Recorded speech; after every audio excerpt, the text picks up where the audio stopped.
শত্রুকে আপনার চিনতে হবে। ইসরায়েলকে সবচেয়ে বেশি সামরিক সমর্থন কে দেয়? আমেরিকা। ইসরায়েলকে সবচেয়ে বেশি অর্থনৈতিক সমর্থন কে দেয়? ইসরায়েলকে সবচেয়ে বেশি রাজনৈতিক সমর্থন কে দেয়?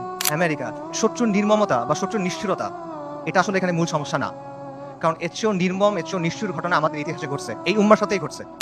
নবী সাল্লাল্লাহু আলাইহি ওয়াসাল্লামের সময়ের কথা চিন্তা করেন। খাব্বাব বিন আরাদ রাদিয়াল্লাহু তাআলা আনহু, তিনি রাসূলুল্লাহ সাল্লাল্লাহু আলাইহি ওয়াসাল্লামের সাথে এসে যখন কথা বলতেছেন, রাসূলুল্লাহ বলতেছেন যে তোমাদের আগে এমন উম্মাত ছিল যাদের হাড় থেকে মাংস লোহার চিরুনি দিয়ে আলাদা করা হয়েছে, তাদের মাথা থেকে দ্বিখণ্ডিত করা হয়েছে, এবং সাহাবীদের উপর তো অনেক অত্যাচার নির্যাতন হয়েছে, এটা আমরা জানি। কাজে অত্যাচার নির্যাতন এটা এখানে মূল ইস্যুটা না। সমস্যাটা হলো ক্রুসেডারদের সময় যখন আগ্রাসন হয়েছে, তাদের মধ্যে অনুশোচনা ছিল, দুঃখ ছিল, কিন্তু কোনো কনফিউশন ছিল না, শত্রুকে নিয়ে মুগ্ধতা ছিল না। তারা এটা ক্লিয়ার ছিল যে আমরা দিন থেকে সরছি, এই জন্য আজকে আমাদের এই অবস্থা, আমাদের দিনে ফেরত আসতে হবে। কিন্তু আমাদের আজকের কি অবস্থা? আমাদের অবস্থাটা কমপ্লিটলি ডিফারেন্ট। যারা আমাদেরকে হত্যা করতেছে, যারা আমাদের উপর আগ্রাসন চালাচ্ছে, তাদের নিয়ে আমাদের মধ্যে মুগ্ধতা কাজ করে, তাদের নিয়ে আমাদের মধ্যে ফ্যাসিনেশন কাজ করে, এবং আমরা মনে করি যে আমরা আরো বেশি করে কুফারের মতো হইতে হবে, আমাদের কুফারের অনুকরণ করতে হবে, তাহলে মনে হয় আমরা জিততে পারবো, তাহলে মনে হয় আমাদের দুরবস্থা যাবে। এবং আমরা মনে করি যে কুফারের যে তন্ত্রমন্ত্র আছে, কুফারের যে বাদ মতবাদ আছে, এগুলোর মাধ্যমে মনে হয় দিনের খেদমত হবে। আমরা এটা চিন্তা করতেছি। এগুলো কেন হচ্ছে? কারণ শত্রুর দিন নিয়ে আমাদের মধ্যে মুগ্ধতা আছে, আর আমাদের দিন নিয়ে আমাদের মধ্যে আছে হীনম্মন্যতা।